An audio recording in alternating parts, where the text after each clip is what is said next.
I've heard the shot heard around the world, but Okay, I mean, that was so long Probably ago. the Yankees. 1951.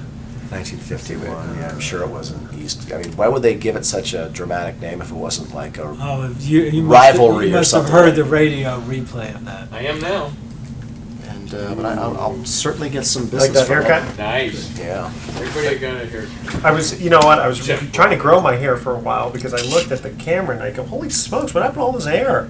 Gone. Didn't know you had so much forehead. Yeah, exactly. Yeah, can I, That's- forehead that keeps just growing. show- I was going to get a hair transplant, Wisdom. just here and here, you know, or just maybe get a Sharpie, black Sharpie, just filling in. Yeah. Set it and forget it. Who Yeah, was when the you guy have that when you sold have those, the what do they call the this? tuft? The widow's peak or Yeah, something. widow's yeah. peak. Yeah, right. Those of us I don't know blessed or why. cursed with the widow's peak. Yeah, are you blessed because you didn't lose all of it, or are you cursed because you only have part of it? Yeah.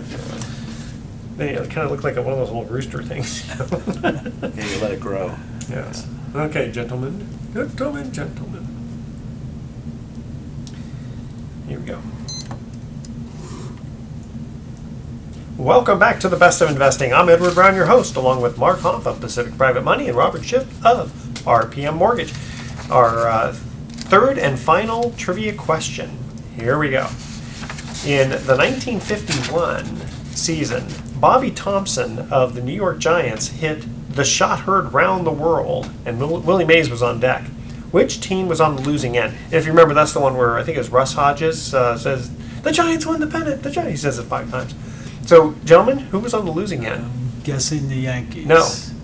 No. The Brooklyn Dodgers. This was to get Oh, into of the World course, Series. that's to Yes. get in. Very good. Okay, so we covered email time. And Mark, before we get into this story, you were talking about knocking on doors. Well, we were, yeah. We got into talking about the old days of foreclosure investing before you would just either go to the auctions or there were so many bank foreclosures. And in 2006, I actually did a little bit of door knocking, looking to do some pre-foreclosure investing, and that was tough. Those were tough days. It was tough just getting people to open the door. That's the hardest part on that. But Hi, I'm here to buy your house. I hear or you. make a deal. We had this whole pitch laid out. I don't even remember what it was anymore. But it was before I got into the hard money business and decided that was definitely where the money was. Okay, so I got a story on this, and I understand that this is a true story, and it happened in California. This guy comes up to this house. He just fell in love with this house, and it's not for sale. He just fell in love with the house. Knocks on the door. The wife answered, and he says, "Excuse me, I know your house is not for sale, but I really love the outside of your house. I want to buy your house." And she says, "It's not for sale." And he says, "Well, I'll offer you, $1 million." And so she, wow, that's pretty good. She yells out, "Hey, honey," talking to the husband, "this guy wants to buy our house for $1 million. It's not for sale. Shut the door." Boom. 10 minutes later, the guy comes back, and she says, "What do you want?" He says, "Well, I really, really want to buy your house." She goes, he says, "I'll offer you $2 million. And, she's, "Honey, the guy is now wanting to give $2 million. No, shut the door." So the guy comes back about 10 minutes later, and she answers the door, and she goes, "Oh my goodness, you again? Honey, that guy's here again." He goes, "Well, tell him $8 million. And the guy says, "Okay, done." No, that's And a so true story. that's what I heard. Don't know if it's true, but it makes for a good story, though. Okay. Sounds like alligators in the sewer or something. What are they No, called? but I do know of a couple people across the street from where I used to live, and someone knocked on their door and offered them about twice the market value of the house, about $1.25 million, and he'd write them a check, and they said yes, and they went to the next house in the street and did the same thing, and that was about 8 years ago. He was planning on buying it for his kids. Those houses have been vacant for the last 8 years. But the people got the money and moved on. I assume the check's cleared. The checks cleared. Well, in this Yeah. tight market, I know a lot of people that are actually door knocking, looking for opportunities, and it's a great way to get around the fact that there's the MLS has such low inventory out there. That there's so many. You're competing with a lot of other investors to buy these homes. If you go out and make your own market and knock on doors, whether it's pre-foreclosure or just looking around neighborhoods for homes that look like they're not being cared for, you can get a little creative in this market and take advantage of some opportunities. Okay. All right. I want to change subject for a minute here. Okay. Facebook investors are cashing out. That was the title of Glad I'm yesterday. not one of them. Yeah, a couple of days ago we saw this on the newspaper here.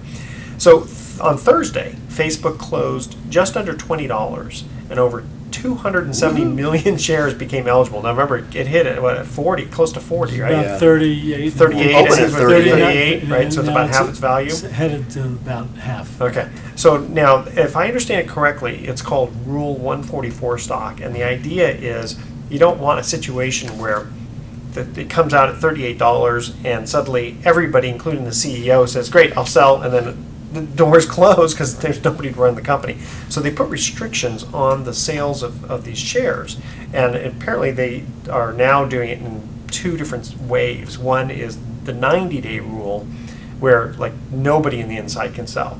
After 90 days, people like JP Morgan and those kind of insiders apparently are allowed to sell, but the employees apparently have to wait another 6 months, another 30 days, 90 days.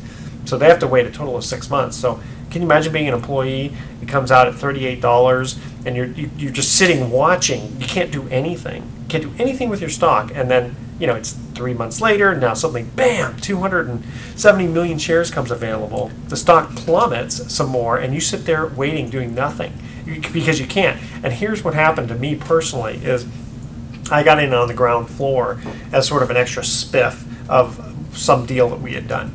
And we were given 100,000 shares of stock, and it came out at like $2 a share or something. And we sat there, and because of Rule 144, we had to sit there just watching it, and we watched it go to zero before it had a chance. We got nothing, and we liked it. You had wallpaper. I don't even know if we got that out of it. Just enough to feed the bird cage, for the bottom. Well, the newspaper only talks about, those couple of dozen Facebook investors who are sitting on hundreds of millions, if not billions of dollars worth, even at $20 a share of Facebook stock. But I would venture to guess the vast majority of Facebook employees who have some kind of vesting, they're watching what could have been, after maybe toiling for several years, blood, sweat, and tears, with a minimal salary or wage, and looking to make it up on their vested shares, and watching that go from what might have been $1 million to $500,000 or worse, depending on how that tracks in the next 6 months. So it's really that's where the sad you can't feel sorry for the founders of the company. You think Zuckerberg's going to go on food stamps pretty soon? Yeah, no, I don't think it's going to be quite I don't think that he well. cares. And again, I think No, he did. Well, apparently, according to the article, he does. Now, really, how why? much of it? Well, because I think apparently he's not just looking at him. I mean, it's he more of doesn't an want ego to say, thing. Google went public and zoomed and Yeah. full of zooming, and he doesn't want to be the. Well, then you got LinkedIn, which is double what it opened at right now. LinkedIn, I think, is a fabulous business model. I prefer LinkedIn personally to Facebook. I don't spend any time on Facebook, but I spend a lot of time on LinkedIn for business reasons. Yeah, I know. I think one of their problems is that everybody in the world uses it more than they use so many other things, but where's the revenue? Exactly. I mean, unless people click on a sidebar or something, I don't know where they're going to be making their money. Yeah. It's like so many times when you're looking at some of these, like I like Yahoo to get news and stuff, but I can't stand when I click on it and suddenly a 30-second advertisement comes. I either look away and do something else, or I just say, you know what, I'm not that interested in it, and click away. And it's funny because all the users, I look at the comments. That's the favorite part for me, is to see all the comments, and I can't stand these. Usually using a little bit more choice language than that, right? That is true. We are on radio, or Yeah. FCC. Yeah, no flaming. No flaming. Yeah. We have just a quick little extra minute here. Any last thoughts about what's going on in real estate, or interest rates, or economy, or predictions of the election? Well, it's the election year, and it's going to be an interesting few months. So I wonder if it'll matter who gets in afterward. Do you think maybe a lot of people are just sitting on the sidelines until somebody gets I in? think certainly the media is going to do very well this quarter. I wonder if Pat Paulson's going to come Oh, back in, that's or right. Mickey Mouse. Mickey Mouse usually generates about 1,000. Well, there's the woman hits. comedian, what's her name, who sang the Star Spangled Banner in a less than pleasant manner. I forget her name. Joan Rivers. No. Roseanne Barr? Yeah, Roseanne Barr is a serious presidential candidate. Under what On, party? I would say it's the Peace and Freedom Party, but I don't think I she thought it would was the be beer and aligned. chips party. The beer. Yeah. All right, guys. We are going to have to cut to our thoughts for the day. And how can something be new and improved? If it's new, what was it improving on? You get that? I understand that. Okay, and never be afraid to try something new. Remember that a lone amateur built the Ark, and a large group of professionals built the Titanic. Keep that in your thought. Your bonnet. In your bonnet, yeah. Okay, tune in next week to the Best of Investing. We're going to be giving away 9 more free vacations for answering trivia questions. Thanks for listening. On behalf of our team, I'm Edward Brown, wishing you the best of investing. So long.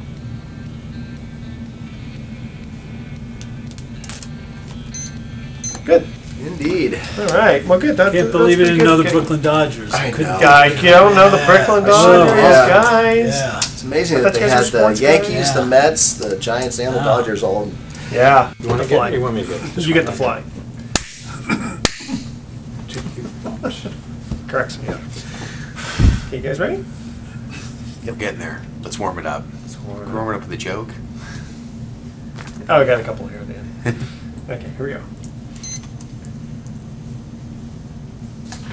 Welcome. You're listening to the Best of Investing on News Talk 910. This is the show where we present valuable information about real estate, the financial markets, and other economic business of the day. And for those of you listening to us for the first time, here's our format. A few guys sitting around a bar having drinks, without the drinks, talking business with you, the audience listening in. I'm your host, Edward Brown, and I'm pleased to have as my co-host Mark Hanf of Pacific Private Money, California's fastest growing private lender, and Lou Botmal of LPL Financial. Our phone number is 888-912-1190. Now write that number down, 888-912-1190, because you're going to use that number to answer the trivia questions for 3 vacations given away during each commercial break. That's right, we're giving away 9 vacations during this show. And today's trivia theme is odd names in sports. It'll be kind of fun. Yeah. And Lou, let's get right with you because you got a lot of great economic information for us. Well, I think as we end the week, it's pretty interesting out there. The market activity, we've kind of come up to a pretty high level in the market, which has surprised a lot of people. We've seen a steady rise in these indices over time, and people are really wondering why. What's really the backdrop to how come the market's going up? And it's really a backstory built on a few sentences in a Fed statement. And very quickly for listeners out there, the Federal Reserve meets and discusses interest rates. Real estate people laugh at that because they have to predict it just as much as anyone else. And during these meetings, they discuss what they're going to do to the economy, what they're going to do with interest rates. And there's a thing called the Beige Book, which actually contains the notes. And this week in the notes, they said, well, we might do quantitative easing 3. And quantitative easing, just again for the listeners, is that's where they go out there and buy a bunch of bonds, lower interest rates, and let the economy go hog wild. That's Indeed. that's what happened. Close your eyes. Hope throw The some stock stuff market out. seems to like it, though, as you say. No, absolutely. I mean, we're on the precipice of probably a somewhat of a negative quarter from a Q3 standpoint, and looking forward, there's nothing dramatic where I go, oh, hey, look at the outlook with this company. I mean, locally here this week, we heard Autodesk is laying off 500 people. 500, yeah. So it's But they won't say where. No, they won't, and Yeah. and they're talking about going into cloud computing, which hasn't been one of their strong suits, and that's kind of the answer to everyone's tech problems lately. Or we're working towards the cloud, or working towards mobile. But I mean, it's a good company; they have a great product. I think they'll be fine. But the question is, there's a lot of Caterpillar also said, hey, we have kind of a negative outlook, especially in China.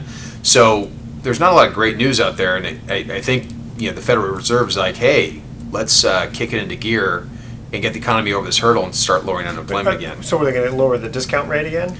Is that They the can't. idea? No, I you mean, can't go below 0. Well, are right? you sure you can? They've been talking about QE3 for a little bit, right? Haven't they hinted that already several months ago? Absolutely. No, they've been. This has been on the hanging radar. the hanging edge of the cliff for Yeah. a while. So what interest rate are they going to lower then? No, it's not. It's not necessarily lowering the interest rate, which is already low, and they said it's They're going to just be gonna low buy for the a while. bonds. They start buying the bonds, which injects a bunch of cash into the banking system, which means all of a sudden lending becomes easier. In theory. In theory, if they, that's a great point, Mark, because last time the money wasn't flowing easily, and the banks were under some restrictions, we'll talk about in a little bit. So they're going to start giving 105% LTVs on houses again? Oh, happy day. Happy So day. Lou, why do people like Steve Forbes, publisher of Forbes magazine, just they're railing against the idea of another QE? Well, that's a great question, because in the end, the real result of it is we increase our balance sheet. We're borrowing money to inject in the economy to make things better. And people say that this much medicine isn't going to cure a pretty sick economy, because in the end, we got to pay off debt. They've also talked about going back on the gold standard, but you'd have to have gold. That was at in the about news this week. Yeah, Yeah, a few $10,000 Republicans- an ounce. I think you know. I think the silver standard might be a little easier. There's more silver out there, but Steve Forbes has a valid point, because what people are concerned about are, our debt was downgraded last year to AA because our balance sheet's so out of whack, because we owe so much money. Who would be AAA? Well, right now I'd probably say Sweden, maybe Brazil. There's a couple, Really? yeah, no, Brazil? Brazil, yeah, Brazil. Brazil's not there yet, but they're approaching it. I mean, I think in the next 10 years, Brazil will be one of the better. It's interesting, because when Yeah. I was there in Rio in 1988, and it was really funny because they had just changed from the Cruzeiro to the Cruzado, Right. and they just decimated the their currency. And in fact, it was so bad that they said, "We've even set up a little black market in the hotel for you to exchange your currency. So rather than go to the bank, you can go to the black market." I mean, they even called it the black market, and it was in this 5-star hotel. And we said, "Is that legal?" And they go, "No, but it's okay." No, it's Everyone yeah. does it. It's Must be okay, Yeah, then. there other countries present certain challenges, especially when changing currency. I had a friend that went to Cuba, and you're allowed to exchange $100 a day in Cuba. Don't ask me how he got there. I can't really disclose that. But the end result is Brazil, Australia, Sweden, because of the oil reserves that are Sweden. The Corona is the big. I like currency. Corona. Yeah, I drink it Corona's every the- time. okay, here we go. That's the I good- walked to yeah. that one. Of course you did, yes. Every single time. But these countries are emerging. They're strong. They're small. They don't have balance sheet issues. So between